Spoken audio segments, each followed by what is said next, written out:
कहते हैं इतिहास के पन्नों पर कुछ ऐसे नाम लिखे होते हैं जिनकी चमक कभी फीकी नहीं पड़ती। राजा हरिश्चंद्र एक ऐसा नाम जो सत्य और धर्म का पर्याय बन चुका है। लेकिन सोचिए, क्या कोई इंसान सच के लिए अपना राजपाट, अपना सुख, अपना परिवार, यहां तक कि अपनी संतान तक खो सकता है? क्या एक राजा जिसने कभी झूठ बोलना सीखा ही नहीं, उस सत्य के बोझ तले इतना टूट सकता है कि उसे अपनी ही पत्नी से श्मशान शुल्क मांगना पड़े? और अगर सच इतना ही कठिन है तो क्या यह इंसान को तोड़ देता है या अमर बना देता है? आज हम आपको ले चलेंगे उस अद्भुत कथा की ओर जहां एक राजा ने यह साबित कर दिया कि सत्यमेव जयते सिर्फ एक वाक्य नहीं बल्कि जीवन जीने का मार्ग है।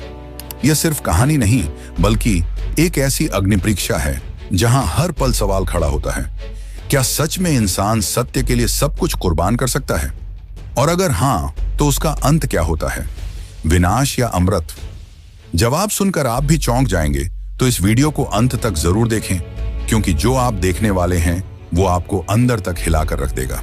तो चलिए इस अद्भुत और असाधारण कथा को शुरू करते हैं।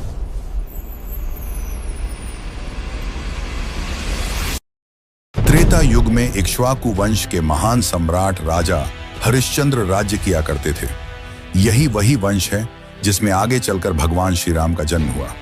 हरिश्चंद्र का नाम उनके सत्य, धर्म और निष्ठा के कारण दूर दूर तक प्रसिद्ध था। वे न केवल परम सत्यनिष्ठ थे बल्कि धर्म के पालन में भी अद्वितीय थे। उनकी ख्याति इतनी फैली हुई थी कि देवता हों या दानव, सभी उनके गुणों की प्रशंसा करते थे। उनके राज्य में प्रजा सदैव सुखी और संतुष्ट रहती थी। न कभी दुर्भिक्ष पड़ता, न ही किसी की अकाल मृत्यु होती। जब भी कोई उनके गुणों की सराहना करता तो हरिश्चंद्र बड़े विनम्र भाव से कहते, यह सब मेरे गुरुदेव महर्षि वशिष्ठ की कृपा का परिणाम है। वे यह केवल औपचारिकता में नहीं कहते थे बल्कि वास्तव में गुरु चरणों में उनकी गहरी श्रद्धा थी। एक दिन इंद्र की सभा में महर्षि वशिष्ठ और विश्वामित्र सहित देव, दानव, गंधर्व और यक्ष सब एकत्र बैठे थे। चर्चा चल रही थी कि धरती पर सबसे बड़ा दानी, धर्मात्मा और सत्यवादी कौन है। महर्षि वशिष्ठ ने गर्व से कहा, ऐसा अद्वितीय शासक केवल मेरा शिष्य राजा हरिश्चंद्र ही है। हरिश्चंद्र जैसा सत्य प्रिय, दानी और प्रजावत्सल राजा न तो पहले कभी हुआ है और न आगे होगा। यह सुनते ही विश्वामित्र के मन में ईर्ष्या की ज्वाला भड़क उठी। उन्हें यह स्वीकार नहीं हुआ कि वशिष्ठ के शिष्य को सर्वोत्तम कहा जाए।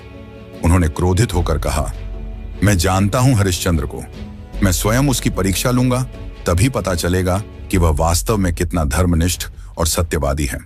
वशिष्ठ ने जो कहा है उसकी सच्चाई दुनिया के सामने आ जाएगी। देवताओं को विश्वामित्र की बातों में अहंकार की गंध साफ महसूस हुई। वे सोचने लगे कि जब ऋषि महर्षि ही ईर्ष्या और प्रतिस्पर्धा में उलझ सकते हैं तो सामान्य मनुष्य का क्या हाल होगा।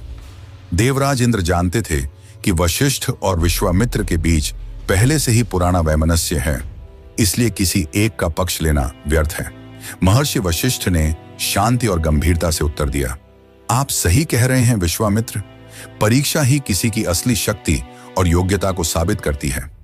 आप चाहें तो स्वयं राजा हरिश्चंद्र की परीक्षा लें, सत्य अपने आप प्रकट हो जाएगा।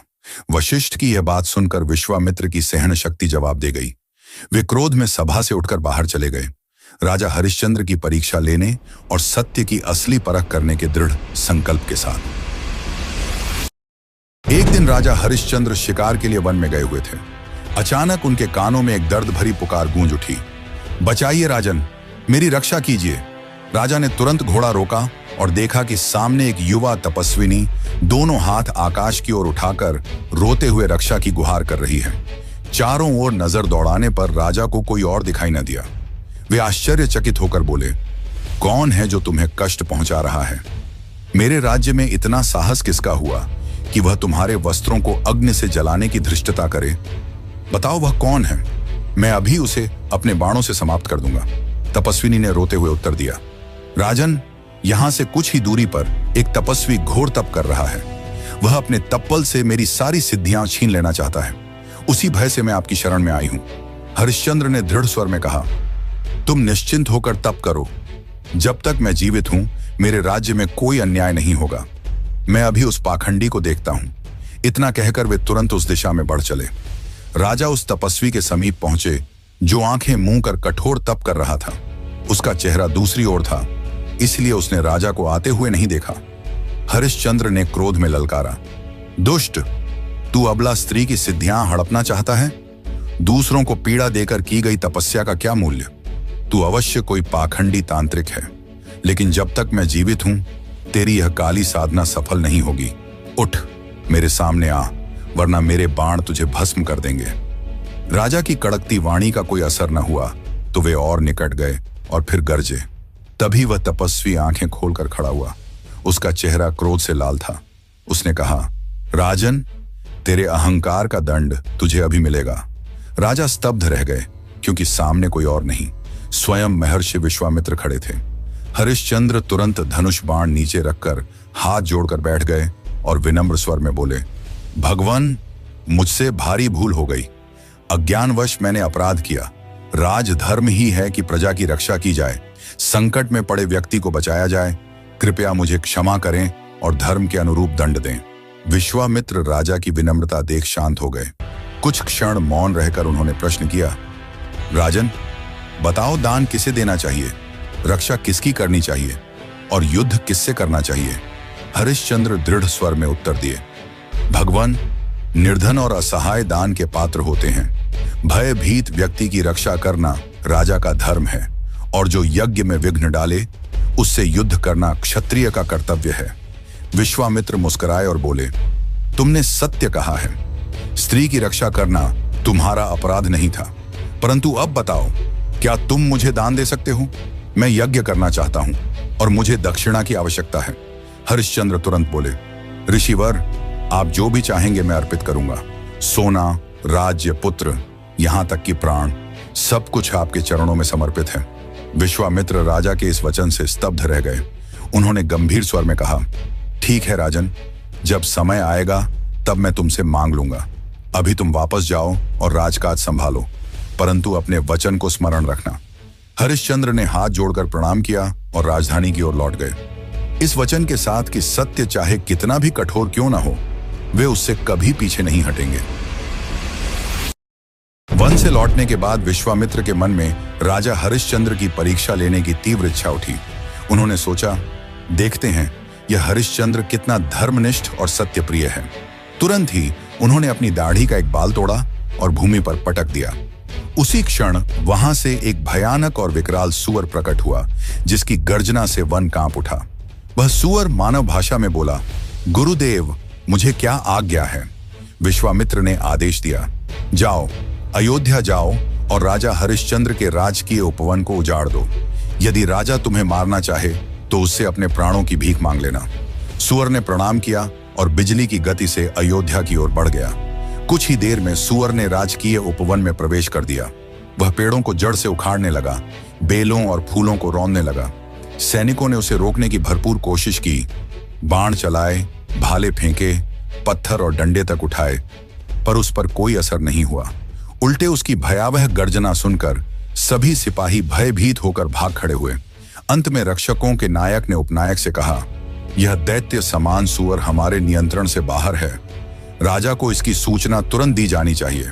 उपनायक सहमत हुआ और तुरंत दरबार की ओर दौड़ा। राजा हरिश्चंद्र उस समय सभा में बैठे थे।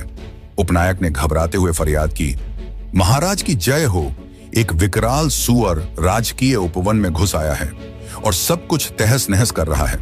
हमारे सारे प्रयास व्यर्थ हो चुके हैं, कोई भी उसकी शक्ति का सामना नहीं कर पा रहा। यह सुनते ही राजा आश्चर्यचकित हो उठे और बोले, ऐसा कैसा सूअर है जो सैनिकों को भयभीत कर दे? चलो हम स्वयं देखते हैं। वे तुरंत घोड़े पर सवार हुए और अपने सैनिकों के साथ उपवन की ओर चल पड़े। जैसे ही उन्होंने उपवन की दशा देखी, उनका क्रोध भड़क उठा। उन्होंने सूअर को ललकारा। सूअर गुर्राता हुआ भाग खड़ा हुआ और हरिश्चंद्र उसके पीछे पीछे दौड़े। पीछा करते करते वे घने और भयानक जंगल में जा पहुंचे, जहां उनके सैनिक भी पीछे छूट गए। अंततः राजा ने अकेले उस सूअर को घेर लिया और उस पर बाण चलाने ही वाले थे कि अचानक सूअर मनुष्य की भाषा में बोला, राजन, मैं एक जंगली पशु हूं, मुझ में बुद्धि और विवेक नहीं है। मैंने जो किया वह मेरे स्वभाव का हिस्सा है, अपराध नहीं। आप तो न्यायप्रिय राजा हैं, कृपया मेरे प्राणों को क्षमा कर दीजिए। राजा हरिश्चंद्र को उस पर दया आ गई। उन्होंने बाण नीचे रख दिया और बोले, ठीक है, जाओ, मैं तुम्हें दंडित नहीं करूंगा। कहते ही सुअर अचानक अंतर्धान हो गया। राजा आश्चर्यचकित रह गए और सोचने लगे, यह कैसी माया है? मनुष्य की भाषा बोलने वाला यह जीव आखिर कौन था? तभी वहां एक ब्राह्मण आया और बोला, राजन, आप कौन हैं और इस भयानक वन में अकेले क्या कर रहे हैं? हरिश्चंद्र ने उत्तर दिया, मैं अयोध्या का राजा हरिश्चंद्र हूं। एक सुअर का पीछा करते करते यहां आ गया और मार्ग भटक गया। ब्राह्मण ने मुस्कुराकर कहा, चिंता मत कीजिए राजन, मेरा आश्रम यहीं पास में है। आज मेरे पुत्र का विवाह है, आप पहले नदी में स्नान कर लीजिए और फिर मेरे आश्रम चलकर जलपान कीजिए। उसके बाद मैं स्वयं आपको इस वन से बाहर ले चलूंगा। राजा ने प्रसन्न होकर उसकी बात मान ली और नदी में स्नान किया, परंतु वे नहीं जानते थे कि वह मायावी नदी थी। उसमें स्नान करते ही वे ब्राह्मण के वश में हो गए। वास्तव में वह कोई साधारण ब्राह्मण नहीं, बल्कि ब्राह्मण रूप में विश्वामित्र ही थे। वे राजा को अपने आश्रम ले आए, जहां विवाह का आयोजन चल रहा था। वेदी पर वर वधू बैठे थे और विवाह की तैयारियां हो रही थीं। ब्राह्मण रूपधारी विश्वामित्र ने राजा से कहा, राजन, आपकी दानशीलता की ख्याति चारों ओर फैली हुई है।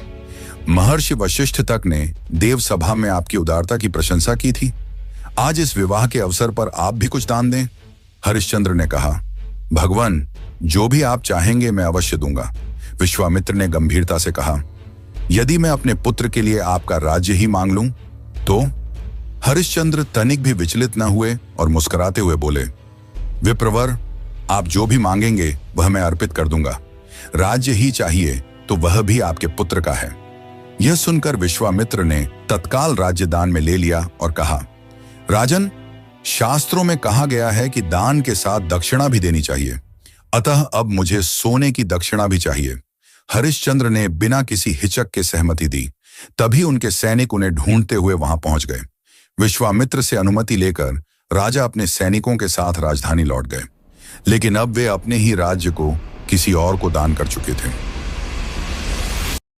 राजा हरिश्चंद्र के वहां से जाते ही विश्वामित्र अपने वास्तविक स्वरूप में आ गए। उनके चेहरे पर संतोष और होठों पर व्यंग्य भरी मुस्कान फैल गई। मन ही मन वे सोचने लगे, अब देखता हूं हरिश्चंद्र कितना बड़ा सत्यवादी और दानी है। कहना आसान होता है पर निभाना कठिन। यही अंतर साधारण मनुष्यों और महापुरुषों में होता है। साधारण लोग कठिनाइयों के सामने टूट जाते हैं, लेकिन सच्चे महापुरुष तो स्वप्न में भी अगर धर्म सम्मत कोई वचन दे दें तो उसे निभाने में तनिक भी विचलित नहीं होते। अब देखना है यह राजा सचमुच धर्म और सत्य का पालन करता है या नहीं। यह सोचकर विश्वामित्र जोर जोर से हंसने लगे। उनके इस व्यवहार को देखकर शिष्य भी अचंभित रह गए। उधर हरिश्चंद्र को जरा भी अंदेशा नहीं था कि उनके साथ छल हो चुका है। राजधानी लौटते समय वे बस यही सोचते रहे कि अपनी धर्मपत्नी शैव्या और पुत्र रोहिताश्व को यह बात कैसे बताएंगे। न उन्हें राज्य का मोह था, न धन का लोभ, परंतु पुत्र की प्रतिक्रिया को लेकर वे चिंतित थे। जब वे महल पहुंचे तो शैव्या ने उनके उदास चेहरे को देखते ही पूछा, स्वामी, आज आप इतने व्यथित क्यों हैं? कहीं किसी याचक की इच्छा पूरी न कर सके? आपकी चिंता देखकर मेरा हृदय व्याकुल हो रहा है।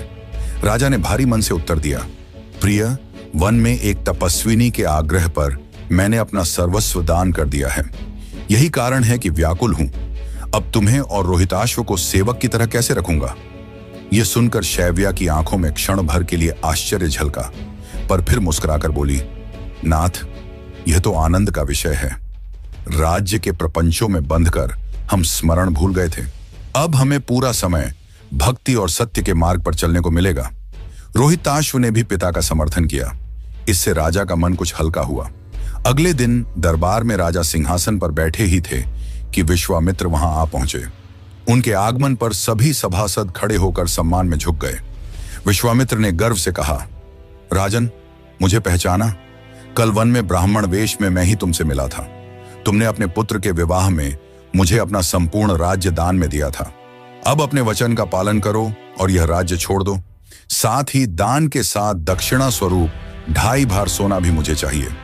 राजा हरिश्चंद्र ने हाथ जोड़कर विनम्रता से कहा, भगवान, राज्य तो आपका ही है, मैंने इसे आपको समर्पित कर दिया, परंतु दक्षिणा स्वरूप जो सोना आप चाहते हैं उसे लाने का साधन मेरे पास नहीं है। राज्य की हर संपत्ति अब आपकी है। मैं वचन देता हूं कि इस राज्य से बाहर जाकर अपने परिश्रम से धन अर्जित करूंगा और यथाशीघ्र दक्षिणा चुका दूंगा। विश्वामित्र ने कठोर स्वर में कहा, ठीक है, मैं तुम्हें 1 माह का समय देता हूं। इस अवधि में यदि तुमने सोना नहीं दिया तो तुम्हें दंडित किया जाएगा। अभी अपने राजसी वस्त्र और आभूषण उतार दो और वल्कल वस्त्र धारण करो। हरिश्चंद्र ने हाथ जोड़कर उत्तर दिया, भगवान, मैं आपके वचन का पालन अवश्य करूंगा। यदि न कर सका तो आपका हर दंड स्वीकार करूंगा। यह कहकर उन्होंने राजसी आभूषण उतार दिए और वल्कल वस्त्र पहन ली। फिर भारी मन से महल लौट गए। उनके जाने के बाद महर्षि वशिष्ठ चुप न रह सके। वे गंभीर स्वर में बोले, मित्र, यह आचरण उचित नहीं है। यदि तुम्हें किसी से शत्रुता है तो वह मुझसे करो। एक निर्दोष राजा को यूं सताना ऋषि परंपरा के विपरीत है। पर विश्वामित्र ने उपेक्षा से हंसते हुए उत्तर दिया, महर्षि, अभी तो यह आरंभ है। देखना समय के साथ हरिश्चंद्र और उनके परिवार की क्या दशा होती है। वशिष्ठ ने शांति से कहा, अहंकार मनुष्य का सबसे बड़ा शत्रु है। अपने तपोबल का अहंकार करना किसी साधु को शोभा नहीं देता। शिष्य को अपने गुरु का साथ हर परिस्थिति में निभाना चाहिए और गुरु को भी अपने शिष्य का मार्गदर्शन कभी नहीं छोड़ना चाहिए। परंतु तुम जिस राह पर चल पड़े हो उसका परिणाम शुभ नहीं होगा। वशिष्ठ की इस घोषणा से सभासदों का मन भी द्रवित हो उठा। वे एक स्वर में कहने लगे कि यदि धर्म का अपमान हो रहा है तो वे अयोध्या छोड़ देंगे। राजा हरिश्चंद्र अपनी पत्नी शैव्या और पुत्र रोहिताश्व के साथ वल्कल वस्त्र धारण कर महल से बाहर निकल पड़े। राजमहल के बाहर उन्हें देख अयोध्यावासी व्याकुल हो उठे। महर्षि वशिष्ठ और नगरवासी सबने मिलकर कहा, राजन, हम आपको अकेले कैसे जाने देंगे? हम सब आपके साथ चलेंगे। लेकिन हरिश्चंद्र ने गंभीर स्वर में उत्तर दिया, गुरुदेव, आप ही नगरवासियों को समझाइए। यदि सब मेरे साथ चलेंगे तो धर्म संकट और गहरा होगा। आपका और प्रजा का कष्ट बढ़ेगा। अब विश्वामित्र ही यहाँ के राजा हैं। उनकी आज्ञा का पालन करना सबका धर्म है। यह ईश्वर की परीक्षा है और मुझे विश्वास है कि मैं इसे पार करूंगा। किंतु जनता भावुक हो उठी और एक स्वर में पुकारने लगी, नहीं राजन, हम आपको अकेला नहीं छोड़ेंगे। हम छाया की तरह आपके पीछे पीछे चलेंगे। तभी विश्वामित्र अपने रथ पर अंगरक्षकों के साथ वहां आ पहुंचे। उन्होंने भीड़ के बीच राजा, रानी और उनके पुत्र को देखा और क्रोध से गरज उठे, हरिश्चंद्र, तू धर्म से भ्रष्ट हो गया है। दान देकर उसे वापस पाने की कोशिश करता है और प्रजा को उकसाता है। यह राजधर्म का अपमान है। उनकी कठोर वाणी सुनकर हरिश्चंद्र ने तुरंत अपनी पत्नी और पुत्र का हाथ थामा और भीड़ को चीरते हुए आगे बढ़ गए। आकाश से यह दृश्य देखकर स्वयं त्रिदेव, ब्रह्मा, विष्णु और महेश व्यथित हो उठे। भगवान शंकर के मुख से निकला, अविश्वसनीय है कि तपस्वी होकर भी विश्वामित्र इतनी कठोरता दिखा रहे हैं। यह राजा अब मेरी नगरी काशी में शरण पाएगा। देखते हैं कौन इसका क्या बिगाड़ता है। विष्णु ने शांत स्वर में कहा, महादेव, धैर्य रखिए। सत्य की स्थापना के लिए महात्माओं को कष्ट सहना ही पड़ता है। राज्य का त्याग करने के बाद हरिश्चंद्र सोच में डूब गए। अब कहां जाए? तभी उन्हें स्मरण हुआ, काशी नगरी भगवान शंकर की राजधानी है। वहां दयामयी मां अन्नपूर्णा है। यदि कहीं शरण मिलेगी तो वही। यह विचार कर वे परिवार सहित काशी की ओर चल पड़े।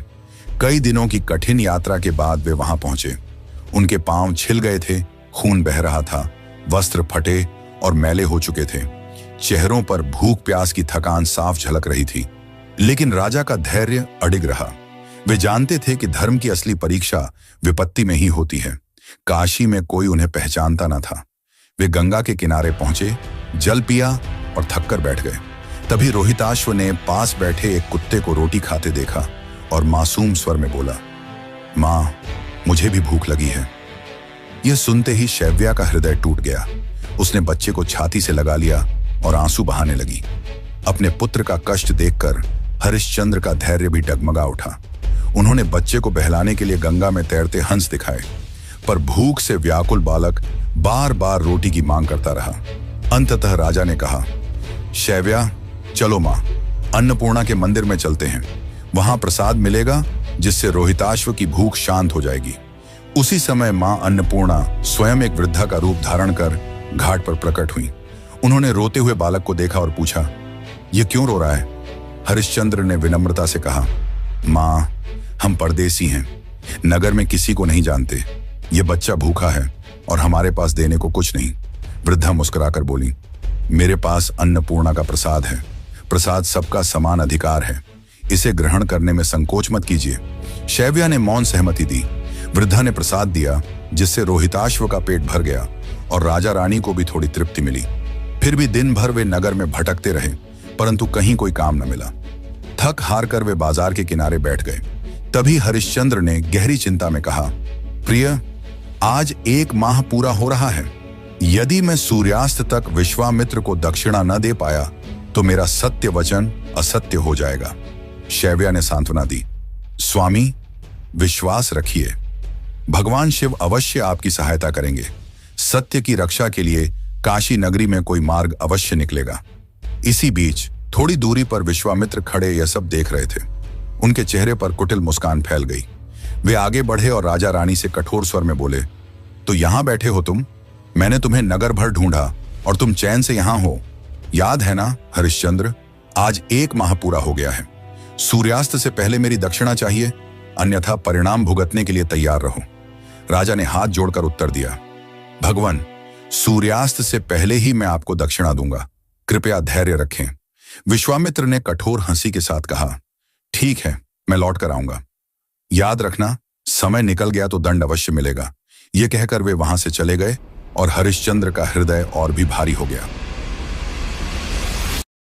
राजा हरिश्चंद्र अपनी पत्नी शैव्या और पुत्र रोहिताश्व के साथ वल्कल वस्त्र धारण कर काशी की गलियों में भटक रहे थे। दिन ढल रहा था और मन में एक ही चिंता थी, आज सूर्यास्त तक विश्वामित्र को दक्षिणा चुकानी है, वरना उनका सत्य वचन अधूरा रह जाएगा। पर अनजान नगरी में कोई उन्हें आण देने को तैयार नहीं था। अंततः राजा ने गहरी सांस भरकर कहा, अब एक ही उपाय शेष है, मैं स्वयं को बेच दूं। राजा की व्याकुलता देखकर शैव्या ने शांत स्वर में कहा, स्वामी, सत्य की महिमा अपार है। सत्य के बल पर ही सूर्य उगता और अस्त होता है। सत्य से ही यह धरती स्थिर है। हजारों यज्ञ और दान भी सत्य के बराबर नहीं ठहर सकते। धर्म का पालन करना ही सबसे बड़ा कर्तव्य है। यह सुनकर हरिश्चंद्र की आंखें भर आईं। वे बोले, प्रिय, मैं जानता हूं कि सत्य ही जीवन है, परंतु इस समय मैं क्या करूं? मेरे पास कोई मार्ग नहीं। शैव्या ने दृढ़ता से कहा, स्वामी, मैं आपके पुत्र की माता हूं। मेरी सबसे बड़ी साधना पूर्ण हो चुकी है। अब यदि आवश्यकता है तो आप मुझे बेच दीजिए। उस धन से आप अपनी प्रतिज्ञा निभा सकेंगे। यह सुनते ही हरिश्चंद्र हतप्रभ रह गए। उनके आंसू छलक उठे। वे रो पड़े और बोले, प्रिय, यह कैसा कठोर वचन है? क्या हमारा प्रेम बंधन इतना हल्का है कि तुम्हें किसी और को सौंप दूं? ऐसा विचार करना भी मेरे लिए पाप है। पर शैव्या ने उन्हें समझाया, स्वामी, झूठा मनुष्य श्मशान की भांति अपवित्र होता है। झूठ बोलने से यज्ञ, दान, तप सब व्यर्थ हो जाते हैं। पुराणों में आकृति राजा की कथा आती है, जिसने अनेक यज्ञ किए थे, पर एक झूठ बोलने के कारण स्वर्ग से नीचे गिर पड़ा। मैं नहीं चाहती कि आप भी असत्य के कारण पतित हों।